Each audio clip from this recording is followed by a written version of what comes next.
All right.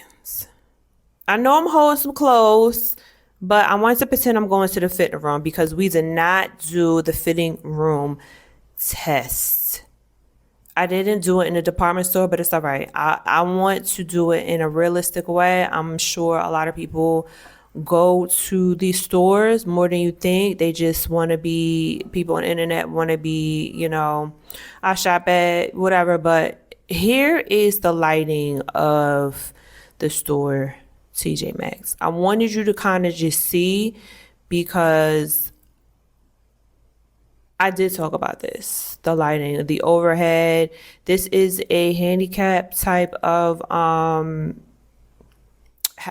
fitting room, and sometimes the other stores, I mean the other fitting rooms were taken, but that when I was looking at the clothes and then I took some pictures and the color just looked so different versus when I was out there, it's very vibrant and different. And I did talk about this in the in-store shopping concern. I definitely know I talked about that in the in-store, but um yeah, I can totally understand how frustrating it is when it comes to your fitting room.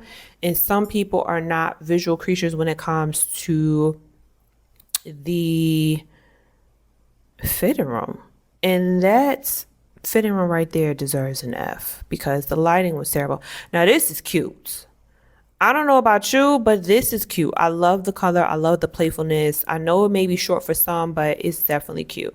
And if you want to make it off shoulder, baby, do that.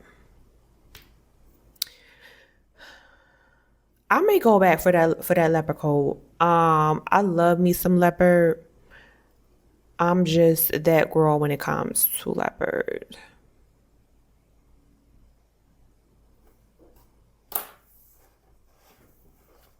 I know I had some talking points for you guys.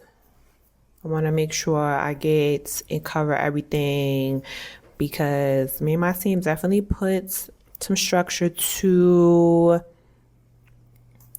yeah, what I wanted to accomplish with all of this.